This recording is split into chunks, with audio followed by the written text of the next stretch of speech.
Let's just talk first and foremost about the Apple conversation. How worrying is this sort of violence erupting? One that you'd already braced yourself for, perhaps? Well, the reason I find it so worrying, Caroline, is this is at least one we know about.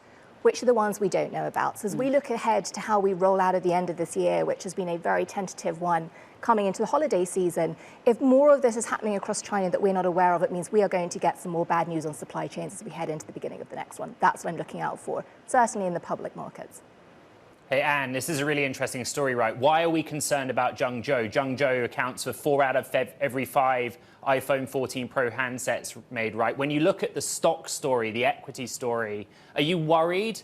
You know, this is a stock that's fared better than the S&P 500, but it's still down. And there are a lot of voices in the market saying, I'm not sure how impactful this will be in either direction for Apple. Well, you heard from Ian just the importance of that part of the world in terms of the concentration of chip manufacturing and consumer electronics manufacturing. I think in terms of the impact on the Apple story, the much bigger one has been around global demand. Everyone's accepted that supply chain disruption is going to be par for the course for a little bit longer. The big uncertainty right now is how is consumer sentiment, how is consumer debt going to start to dampen expenditure on discretionary items such as the iPhone? And when is inflation going to abate so that disposable incomes start coming back up again? I think those are the bigger drivers for the Apple story. And let's delve into that a little bit more, Anne, because, of course, you do have a wide array of investments and, indeed, areas that you like to focus on, retail first and foremost as well. Talk to us a little bit about, as we anticipate, how Apple products will sell, but how every product will sell in the next few days. What is the consumer looking like to you? Well, you're really seeing, Caroline, and we've seen this, this isn't the first time. We saw this in 2008, 2009. My background's private equity, and whenever this kind of dynamic came about, we would look to try to find 2 areas of retail to focus on, and including in tech and consumer products that are tech-oriented. Higher income consumers tend to do fine. It is the lower income households that really struggle. The higher income individuals and consumers tend to trade down. We've seen that with Walmart.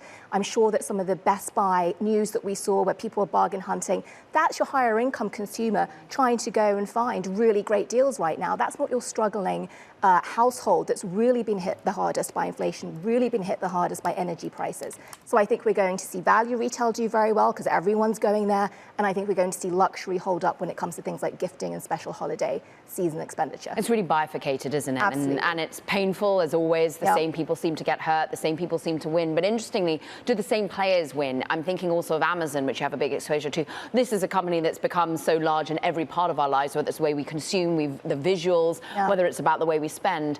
Are they going to do well navigating this environment? Do you know what I love about Amazon, actually, Caroline? And you know, I've talked about this in the past. I think that Amazon becomes its most innovative and its most creative, and frankly, it's gutsiest when it comes to these kinds of environments. So Amazon really announced that they were going to be launching telehealth services. I'm sure you saw that. They've been trying to push into healthcare. They bought PillPack. They've been looking at ways to integrate pharma into their Prime services. But this is where you see the Amazon stepping back and saying, OK, how am I going to allocate my capital now? It's actually not going to be on consumer stuff.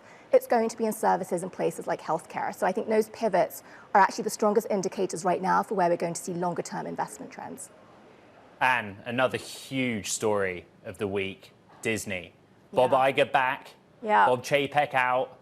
Your reaction, please, as an investor in that company. Well, I'm going to start as a Brit, since there are now 3 of us here. But I was playing the fourth so far. We had Ian too. Really. So I was playing Take That Back for Good almost as the kind of the jump off for when I saw that announcement. Look, I think it's very good to have a safe pair of hands back in the saddle.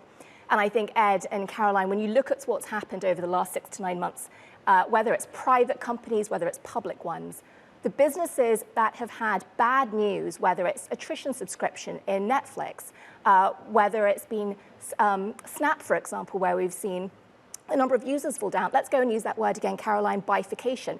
The ones that have at least come out with a plan have been rewarded. Netflix. We don't really know if it's going to work in the long run with their ad tier, but they've been rewarded. The ones with no plan, Snap, have been absolutely punished.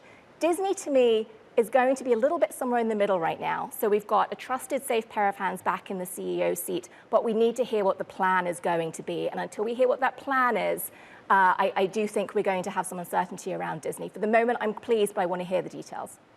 Hey, Anne, we're so grateful to have you to wrap the news of the week. But just very quickly before you go, give us the Anne Berry 2023 outlook.